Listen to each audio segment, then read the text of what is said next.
আরে বাপ রে বাপ, কেমন গরম। মুসা আলাইহিস সালাম একদিন মালাকুল মাউতকে একটা থাপ্পড় দিয়েছে, একটা থাপ্পড়ের পরে মালাকুল মাউতের চোখ একটা নষ্ট হয়ে গেছে। আল্লাহু আকবার। কেমন নবী দেখেন, যে ফেরেশতাকে দেখলে সবাই ভয় পায়, জান কবজকারী ফেরেশতা মালাকুল মাউত আজরাইল, আজরাইলকে একটা থাপ্পড় দিয়েছে, একটা থাপ্পড়ের পরে একটা চোখ নষ্ট হয়ে গেছে। আল্লাহু আকবার। এটা কোনো কিস্সা কাহিনী নয়, বুখারীর হাদিস। কোন শরীফের হাদিস? বুখারীর হাদিস। বলবো,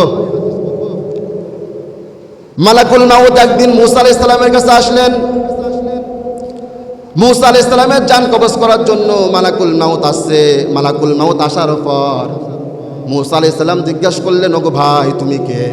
মালাকুল মাউত বলে, দেখছো ব্যাপারটা, আমারে দেখে সবাই ভয় পায়, এ দেখি শুনতেছে আমি কে?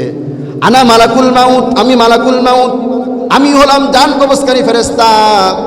দুনিয়ার সকল মানুষ আমাকে দেখে ভয় পায়, তুমি কেন ভয় পাও না? আমি তোমার জান কবজ করার জন্য এসেছি।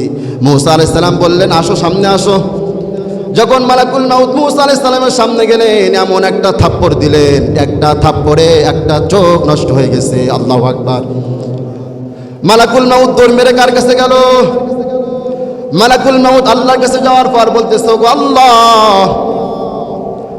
আপনি এমন একটা ব্যক্তির জান কবজ করার জন্য আমাকে পাঠাইছেন। আমি গিয়েছিলাম তার জান কবজ করতে, আমি গিয়েছিলাম তার জান কবজ করতে।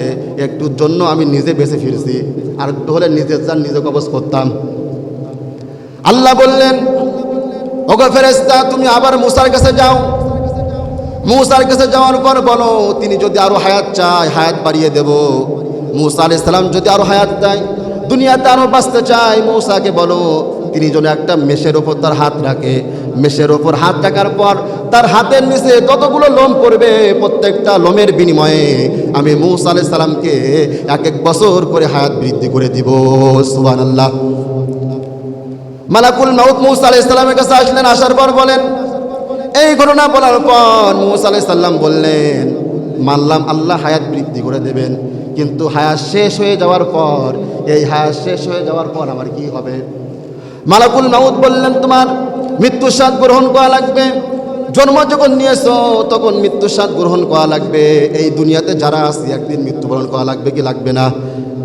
ইসলাম ধর্ম মানেন যারা বিধর্মী, ইসলাম মানে না, হিন্দু বৌদ্ধ খ্রিস্টান, কোরআন না মানলেও এই আয়াতটাকে কেউ অস্বীকার করতে পারে না।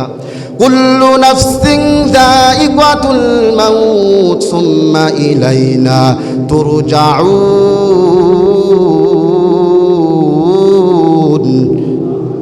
আল্লাহ বলেন, বান্দা মৃত্যুর স্বাদ গ্রহণ করা লাগবে।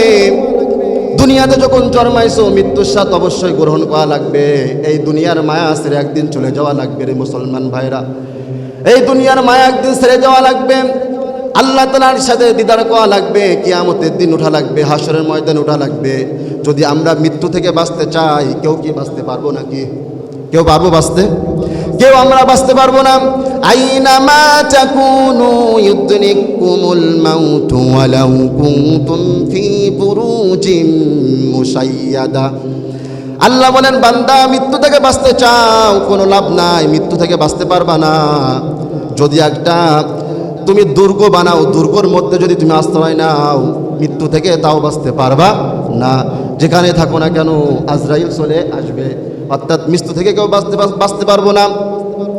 মালাকুল মাউত আজরাইল মুসা নবীকে বললেন, ওগো নবী, এই হায়াত পাওয়ার পর এই হায়াত একদিন পুড়ে যাবে, মৃত্যুর স্বাদ আপনার গ্রহণ করা লাগবে।